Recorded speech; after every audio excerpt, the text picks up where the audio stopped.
All right, ladies and gentlemen, I hope you had a wonderful day.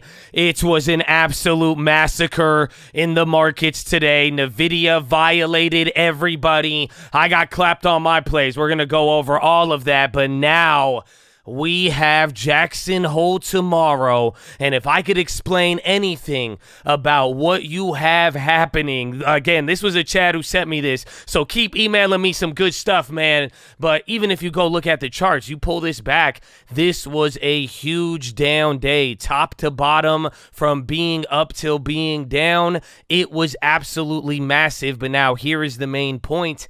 There really wasn't any news, and this is all getting ready for Jackson Hole, and one thing or the word around the street is that, well, maybe we are not ready, and the options market is only pricing in a 1% move, but now we moved 2% today, so it was only 1% close. So, Chad, we got a lot to talk about. I have a breakdown for you. We are going to talk about Jackson Hole, and have no fear, because I am going to bring back the keys. So I got a couple of cool things to show you. I need you to like the video, drop your thumbs up, all that good stuff. And tomorrow morning, Jerome Powell, he will be going live. This speech that we are all waiting for, that we are going to talk about right here in this video, it will be 30 minutes after the bell tomorrow. It's going to be live, youtube.com/thestockmarket. We will have it, the breakdown and everything, and I am sure it's going to be wild. So hopefully we see you there. But now, the two things I need to show you.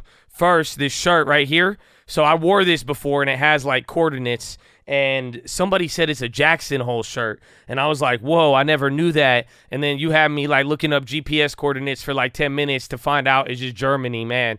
So first of all, so at least it means, but that's what this shirt means, okay? And now two, well, I got this picture of Jerome Powell at Jackson Hole. I think that's very important. I mean, you tell me. This is him. This is him today, how he's looking. Everything is beautiful, man. But now here's the main point I want to show you. Take a look at today. Here was the anniversary. This is what everybody is talking about. Remember, last year, I even showed you this chart at the beginning of the year. If you remember this, this was going over all of the different times that we've had a Jackson Hole on average. It's been about like a 0.4% reaction on the market. Well, just after last year, everybody is kind of dramatic, and maybe we go to something normal. And also, fun fact, Janet Yellen, she skipped the meeting in 2015. She didn't even go. She was like, nah, I'm not doing that. I thought that was pretty funny. But here's the key. This was Jackson Hole, that big candle there. That was 1 year ago. This is why people kind of got the jitters today. But do you see what happened the day before? So does it mean anything? No, but just to give you perspective, we had a lot of perspective. Remember, you could have been pumping it up at 4,400 a couple days ago, and now 4,400 seems very, very scary. Why can't I zoom in on it? I'm just trying to show you what it is. Where is it? Right here? Oh, my gosh. Oh, well, there it is. It doesn't look as dramatic anymore, but if you couldn't tell, it was a green day right before after selling off, and it's just like, it's like the complete opposite of what we had last year, the whole month of August, all the way now, day before. Last year, it was a green. Today, it was a massive green turned red. So we got a lot to talk about. Do I have plays? It's just going to be all of the chips and what we move forward with tomorrow, but it should be straightforward. And Chad, I hope you are ready. But now, let's get into all of it. So run it. It's the 2020 election. Live in the hill, but I still get a spread. Started with a live, but I still reinvest it. Feel how I feel, then you feel like a blessing. I just want the lesson, I just want protection. I'm up and I'm down, but the sound like progression. Farmer never plans if he waits for perfection. Finger to the down. But right off the bat, ladies and gentlemen, I told you I have keys, but the only thing I would start with is that you did hear from some speakers at Jackson Hole today. We heard from Fed Harker. You also got to hear from Fed Collins. You did hear from Mr. what's his name, Bullard with the charts. He was in the morning, but remember, he retired, but you had one voter this morning and a non-voter. The voter was a little bit more chill. He sounded hawkish at first, and then it boiled down to just the typical Fed message, but he was on the we're going to keep rates higher for longer. Collins was a little bit more aggressive. So here's the breakdown, but why that's important, because although there was the gap up and then right when we opened up, there was a lot of action today, but this was around the time you had Mr. Harker, and he was going on about it, and then shortly after it was Collins, but by that point, we just started selling more and more and more. So like I told you, there's a lot of different reasons today, but not really. Like you could say it was bad things like Dollar Tree did bad, but NVIDIA was arguably one of the best corporate earnings ever, and you had this massive reaction. But what some people are blaming it on is simply the event risk. We knew this was coming. I thought it was going to be a burn one day. That's not what we had, man. Believe me, I'm very, very shocked. But it's like we just boiled it and rolled it all in now into the risk event of Jackson Hole. We knew this was coming, and that's seemingly what happened. And that headline I showed you, this is what makes it so interesting. People are literally saying that stocks may not be ready for a hawkish Jerome Powell, and that's based on the options. And what they were talking about is that the option market is only pricing in about, I think, 0.9% right now. And actually, I calculated it right before the video. It was like 0.86, but that's after we moved 1.87% on the NASDAQ, and we were like up 1%. I think it's 3% top to bottom. It was something ridiculous, man. I'm telling you, it was absolutely unreal. There was a lot of selling pressure, and there wasn't anything. If I can tell you one thing, just to keep it on theme with the watch list, there was another global event, the Turkish lira. It strengthened. They had a big monetary policy shift in Turkey. They said they're going to raise rates, and they're going to stop doing certain things that allowed the crazy inflation. So that was something big in currency land, but everything else, the dollar had a big move. All of the bond stuff pretty much unwound from yesterday, kept it at the same spot. And this is where, like, if you look at a lot of different things, they're staying pinned, not the bonds, but take a look at stocks, equities. It's like you've been at some of these prices. If you go and even look at the yen, that thing is also staying pinned, even though it's been top bottom. It's pinned at the literal bottom right now. Go look around with the bonds too, the 2-year, the 10-year. It's like a lot is riding on this. The option market is only pricing in 1%, but literally like right ahead of the event. It looks like Wall Street took an additional 1.8 off the NASDAQ, even 1.3 off of the SPY. So it was a wild day. There wasn't much driving it. I really just think now it is the importance of tomorrow in Jackson Hole. So why am I giving you this whole story? So we could go over the keys, baby. It's very simple. The broader ideas that we discussed, these are the just like the bigger things that are circling, maybe what people are hoping for. This is what we were discussing at the beginning of the week, is that, hey, maybe Powell uses this event to talk about a shift or hint on anything about his policy. Powell has been nice all year. If he wants to be an angry madman like last year, this is his chance to make that shift before the next sets of data. If they know something's coming up, again, you have data and a couple more Fed meetings till the end of the year. This would be your event that's not a Fed meeting to kind of, foreshadow that shift. That's why it could be good or bad. Even then, in the same respect, Powell doesn't have to just be a madman, because last year that's what it was. So it's like, it's not that he has to shift back to angry. There's even a take that maybe Powell just wants to shift Jackson Hole back to normal. So like that chart that I'm showing you here, it's like this used to be like a 0.5% event. Even Janet Yellen would skip this event. It's like it wasn't supposed to be this big of an event. Last year, that was an anomaly. Maybe Powell is just trying to just wind everything down and just like stop listening. We're gonna say the same thing pretty much. We'll see. That could also be an opportunity too. But the broader idea here is that tomorrow Powell could shift stance. But like I'm saying, this is a broader idea. Is this what's going to happen?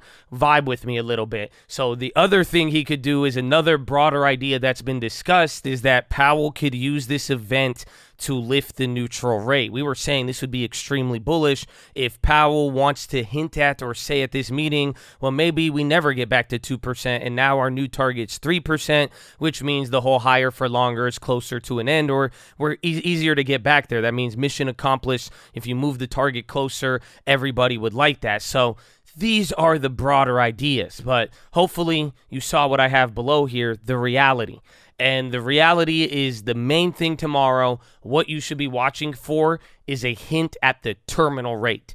That's all we need. So September, that is the next Fed meeting. That's in a couple of weeks. It's actually kind of like a month from now, but it'll blow by before you know it. But the idea is September comes with a SEP, a summary of economic projections. And now with this whole neutral rate, you have people talking R-star, are things restrictive? Is there a shift? Again, the title of the whole policy meeting, the thing about this meeting is that if Powell starts hinting at a higher terminal rate and even much higher, and everyone's on board if we get that from other messaging, but especially Powell, that is where you will start getting more massive shifts. Remember, the 2-year is still not above 5%.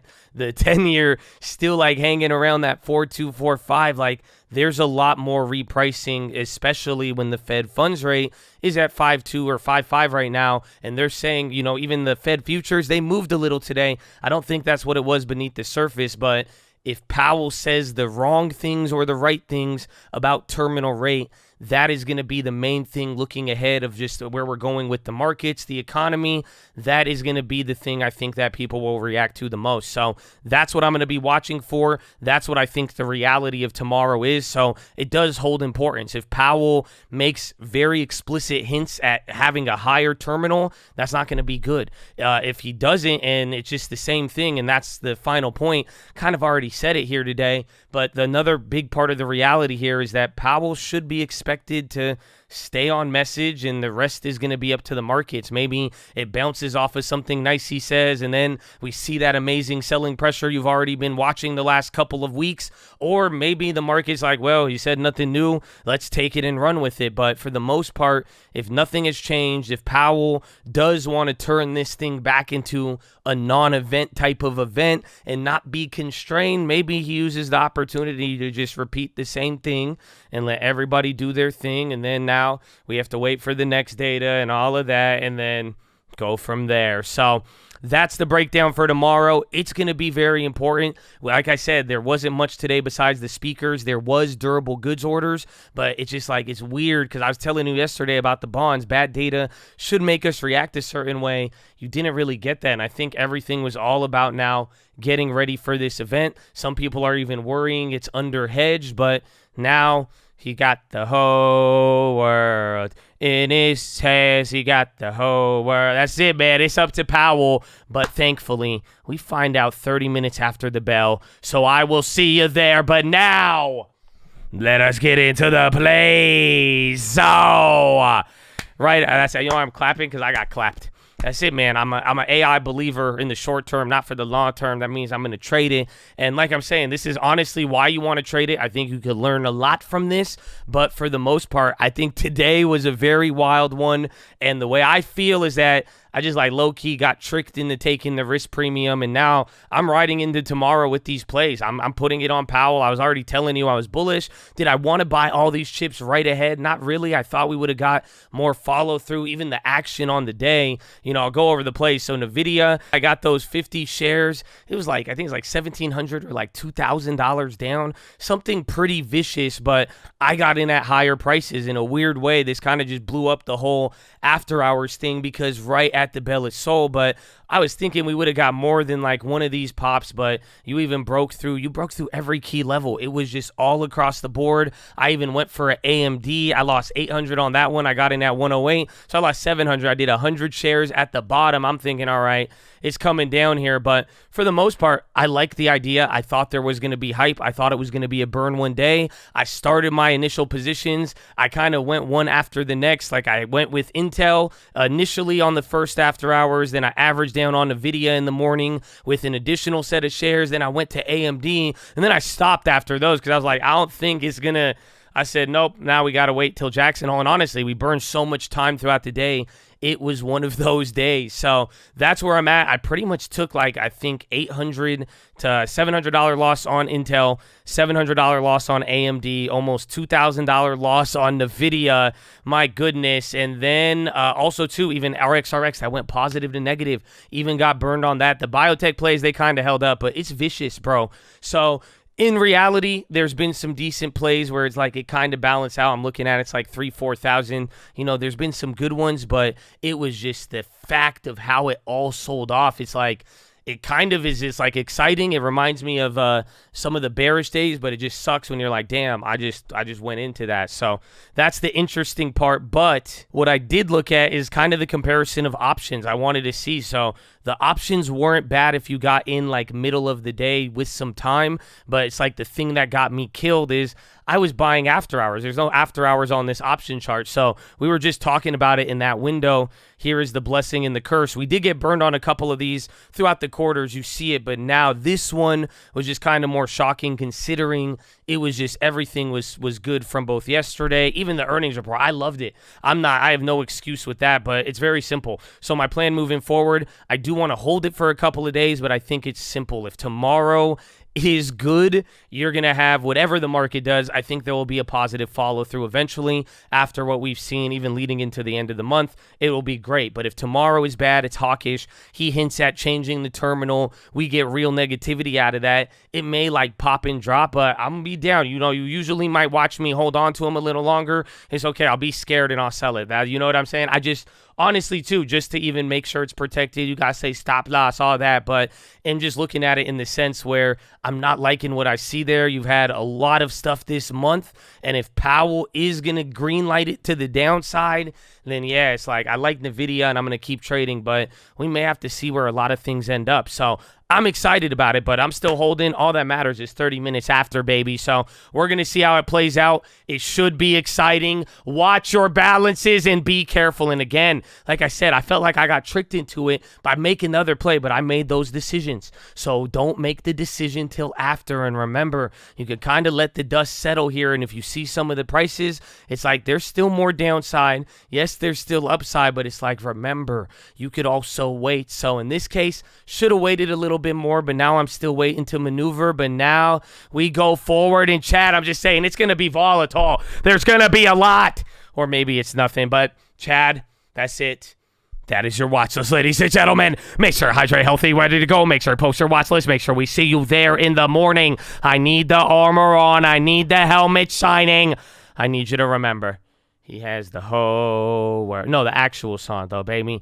Amen. And I said it, bro. If you could do it, listen, man, it's simple. If it is in the ability of your own hands, yes, ask God. But I want you to do it too, bro. Ask God for impossible. If it's within your reach, I want you to get it, babe. That's it. That's it. Actually, no, I need to stop being awkward, bro. I meowed at you yesterday. Honestly, like I think we have an intervention. I should have NVIDIA. You know, NVIDIA's anonymous. I bought it at 500. My average is 496, sir.